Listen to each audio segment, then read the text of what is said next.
al debatir el listado de candidaturas del Comité de Evaluación del Poder Legislativo Federal, la narcosenadora Carolina Villano, del Narco-PRI, atacó con demagogia y falacias la reforma judicial impulsada por Morena, espetando que supuestamente no busca mejorar el acceso a la justicia, sino concentrar el control del Poder Judicial en la 4T. Alucinó en que la ciudadanía no está realmente eligiendo a los juzgadores, sino que estos han sido previamente seleccionados por los comités designados por el gobierno, lo que dizque elimina la imparcialidad y la autonomía del sistema judicial. Además, espetó que la implementación de la reforma ha sido caótica, con boletas mal diseñadas y procesos irregulares que afectan la equidad en la elección de jueces. Finalmente deliró en que esta reforma no soluciona los problemas reales de justicia en el país, como la violencia y la impunidad, sino que representa una simulación costosa que perjudica a la democracia y al Estado de Derecho. Tras escuchar las barrabasadas y sandeces de la buchona de Moreira y el señor X, el senador Javier Corral de Morena contundente defendió la reforma, asegurando que es un proceso irreversible y necesario para eliminar la corrupción y los privilegios en el Poder Judicial. Acusó a la narcooposición de generar una narrativa alarmista y de haber recurrido incluso a factores externos, como las políticas de Trump, para desacreditar la iniciativa. Tajante destacó que la elección de jueces mediante insaculación ya había sido utilizada en reformas anteriores impulsadas por la oposición y que la gran cantidad de aspirantes inscritos demuestra el respaldo a la reforma. Argumentó contundente que el sistema judicial está desahuciado por la corrupción y el favoritismo hacia los poderosos y que la reforma permitirá devolver la justicia al pueblo. Finalmente, Tajante enfatizó que esta es una deuda histórica con la ciudadanía y que la transformación del Poder Judicial debe avanzar sin retrocesos. Veamos enseguida cómo la buchona de Moreira es destrozada por Corral por atacar la elección de jueces, como le mandan sus padrotes, el lampón Claudio X y el porro Alito Moreno. Con permiso, presidente, compañeras y compañeros senadores. Hoy es irónico. Celebramos, conmemoramos el 108 aniversario de nuestra Constitución, de la Constitución de las y los mexicanos, que nace de un pacto social, que debe surgir de la unidad de los mexicanos. Para ironía de todos, hoy en este Senado se está discutiendo una farsa. Se está discutiendo una enorme cantidad de violaciones a la Constitución. Y hoy en la era de la posverdad, de verdad hay que tener mucho estómago para escuchar tantas mentiras y tantas falacias. Todos sabemos, porque todos hemos sido testigos de lo que ha pasado con esto que ustedes han llamado o han mal llamado reforma judicial. No vamos a entrar al fondo, ya hemos discutido el fondo de eso durante estos meses previos. Como no es una reforma de justicia, no podemos hablar de justicia. Esta es una reforma para poder tener el control del Poder Judicial. Y bajo esa perspectiva, entonces han sido capaces de hacer lo que sea, con la ayuda del INE, con la ayuda del Tribunal Electoral. Ustedes, el oficialismo, aprobó reformas constitucionales y reformas que hoy han violado ustedes mismos. Por lo tanto, nadie podría creerles que es para mejorar la justicia. Uno de los artículos más violados es el artículo 96 de la Constitución. Ustedes hicieron que el INE violara también la Constitución. Hace varios meses, miles de mexicanos salieron a las calles a defender el Instituto Nacional Electoral. Hoy quiero decirle a los consejeros, defendimos a la institución, no para que violara la ley, no para que demoliera la democracia. Y hoy, esto que estamos viviendo ha sido una farsa. Y todos hemos registrado esto. Aquí se ha dicho que la ciudadanía está atenta a esta situación. No es verdad. La gente tiene una vida que vivir. La gente tiene que salir a luchar para ganarse la vida, para comer. No tiene por qué saber derecho y mucho menos saber cómo está construido el Poder Judicial. Ellos nos eligieron para que nosotros los representáramos y consecuentemente hiciéramos lo necesario para que tengan acceso a la justicia. Voy a decirles algunas cosas que realmente sí. Primero, esta no es una reforma para mejorar la justicia. Eso es lo que no es. No, la ciudadanía no va a elegir a ningún juzgador. Lo eligieron los comités que están integrados por el oficialismo. Los eligieron, incluyendo que lo repetían en varias de sus procesos que hicieron. Quiero decirles que muchos salieron en el Poder Judicial, en el Legislativo y en el Ejecutivo repetidos. Sus nombres, cambiados los géneros, porque se notó que hubo muchas manos tratando de meter a sus candidatos. Y efectivamente, No son candidatos, presidente, son plurinominales al Poder Judicial. Ellos ya están dentro y por lo tanto el que gane, el que ustedes digan, es parte de lo que ustedes han seleccionado. No es para quitar privilegios como se ha dicho aquí. ¿Qué más privilegio que ser palomeado y no tener que hacer carrera judicial? No tener que hacer un examen de conocimientos. Ese sí es un privilegio. Ese sí es un privilegio, porque los juzgadores, y puedo hablar por mí, cuando hemos iniciado una carrera judicial, empezamos cosiendo expedientes, acomodando expedientes, aprendiendo a hacer cosas sencillas, hasta que logramos aprender y entender y comprender el sistema de justicia. Esa es una carrera, cuando se empieza incluso desde estudiante. Los de ahorita están empezando de distinta manera. Tampoco es para que puedan actuar con imparcialidad. No puede haber imparcialidad cuando son militantes o cuando son amigos de Morena. Y entonces van a responder a eso. Tampoco es para fortalecer su autonomía. No pueden tener autonomía. Van a tener un jefe o una jefa que les va a instruir qué deben dictar. ¿Dónde está el verdadero problema? Tampoco tendrán autonomía. Eso que es la esencia del Poder Judicial, no tendrán autonomía. Tendrán dependencia del oficialismo. Tampoco tendrán mayor capacidad. Incluso muchos de ellos no tienen la menor idea y están en el Poder Judicial como ministros. Tampoco va a ser para mejorar el Estado de Derecho, que es necesario para poder tener inversiones, para mejorar la justicia, para generar equidad, para generar igualdad. Tampoco será para mejorar el Estado de Derecho. Por eso hoy gobiernos de otros países nos observan y nos recriminan justamente no luchar contra la delincuencia organizada. ¿Dónde está el verdadero problema? El verdadero problema está en los 32 estados de la República. Ahí es donde está la justicia cotidiana, los homicidios, los feminicidios, las violaciones a niños, las pensiones alimenticias, los divorcios, todo lo que tiene que ver con el bienestar de las familias y de la gente. ¿Quién va a decidir ahí? Los gobernadores. Ellos serán quienes palomeen a los que van a llegar. Sin duda alguna, no habrá esa imparcialidad, pero eso no importa. Porque el propósito, y lo han entendido bien algunos consejeros del INE, no es mejorar la justicia, es tener el control del Poder Judicial. Y en ese sentido es lo que se ha hecho todo lo que hemos observado. Y les voy a poner un ejemplo para ilustrar por qué esto está mal diseñado. Miren, las boletas, por su cantidad y diseño, ya son en sí mismas un problema. Por la premura, por la falta de presupuesto y sus falacias, es imposible operar en la práctica.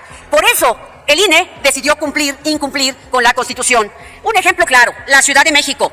Miren, no obstante que los jueces tienen jurisdicción en toda la ciudad, de manera artificial se generaron 11 áreas de votación. La boleta solo servirá para seleccionar a una pequeña porción de funcionarios. Se los digo más claro, en esta ciudad hay 64 jueces y el votante solo podrá participar en la elección de 6 o 7. Esa es la realidad y es una mentira. Quiero decirles una de las cosas que mencionó el consejero Arturo Castillo. Dijo, deja especialidades sin candidaturas electas. Y todavía más grave, facilitaría la concentración de los votos de cada uno de los electores en solo una o más especialidades. ¿Qué dijo Carla Humphrey? Al no separar los cargos a elegir por especialidades, se generaría inequidad en los votos a recibir por cada especialidad y por cada cargo. Así es como se ha decidido. Haiga sido como haiga sido.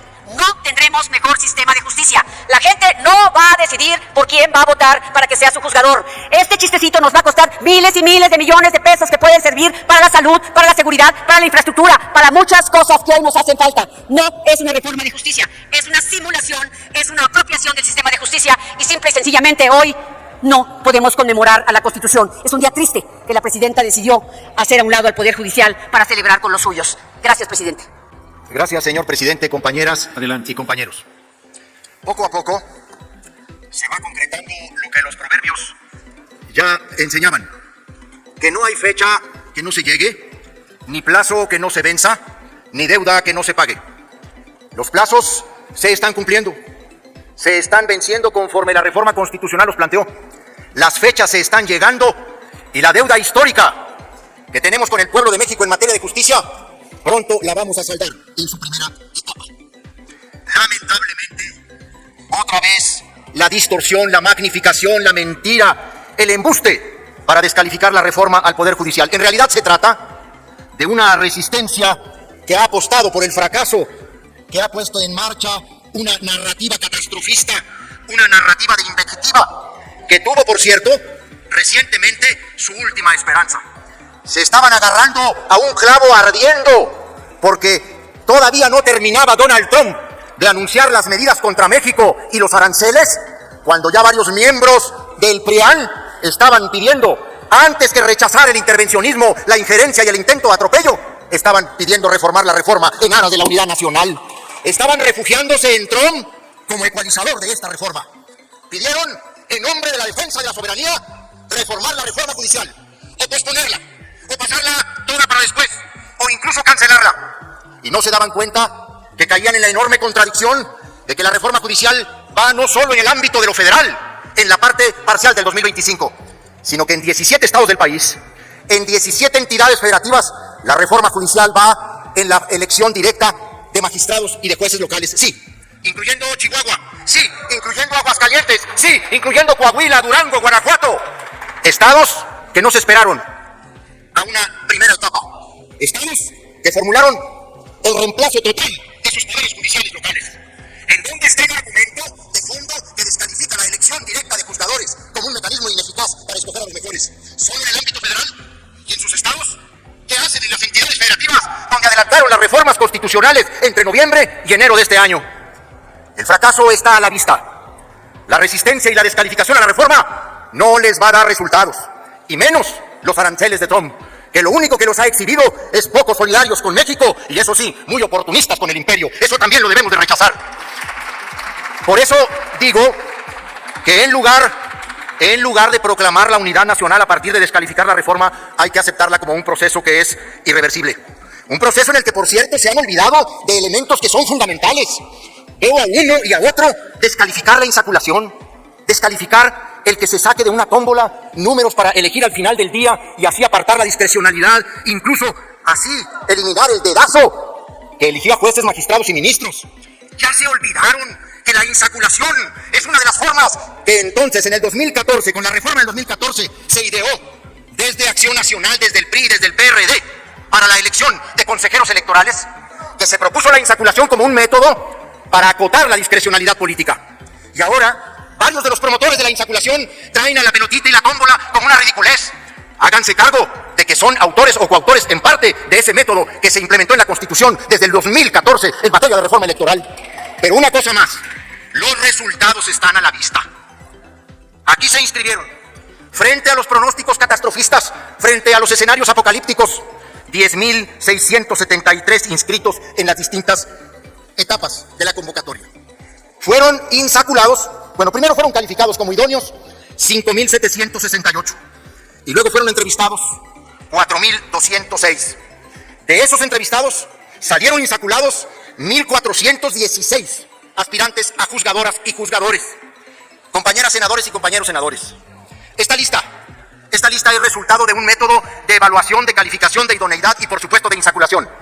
Pero en esta cuenta se quiere dejar de lado de que hay otros 649 juzgadoras y juzgadores que han aceptado someterse al escrutinio del voto popular, que han tomado la decisión de enfrentar las urnas. Aquí se ha hecho una descalificación generalizada. No se puede olvidar que hay 500 juzgadores federales actuales a los que la Constitución les permitió pase automático, que se han registrado y aspiran a otro cargo para ser magistrados o de otra circunscripción o de otra materia, de otra adscripción o de otra materia. Pero también hay 100 jueces federales que han decidido permanecer en su cargo y por la vía del pase automático someterse a la voluntad popular. ¿Y qué? ¿No cuentan esos perfiles? ¿Qué no van a estar en la decisión popular? ¿No van a estar en el análisis de los ciudadanos? El universo es mucho mayor al que aquí se ha dicho. Y también me parece hoy importante aclarar algo que una y otra vez se viene a decir. Que la reforma al Poder Judicial ha destruido al Poder Judicial Federal en México. El Poder Judicial, compañeros, no está destruido por una reforma constitucional que se le debe al pueblo de México desde hace muchos años. La corrupción y la impunidad forman ese tumor maligno que hoy tiene desahuciado al sistema judicial de nuestro país. El diagnóstico es claro y todos hemos coincidido en ello. Vivimos un sistema judicial mórbido, insano, que exige una pronta intervención. Un sistema judicial de privilegios, de prebendas, de poderosos, en donde solo se aplica justicia para el que más tiene y más puede, pero deja de lado al necesitado, al vulnerable, al olvidado, al pueblo.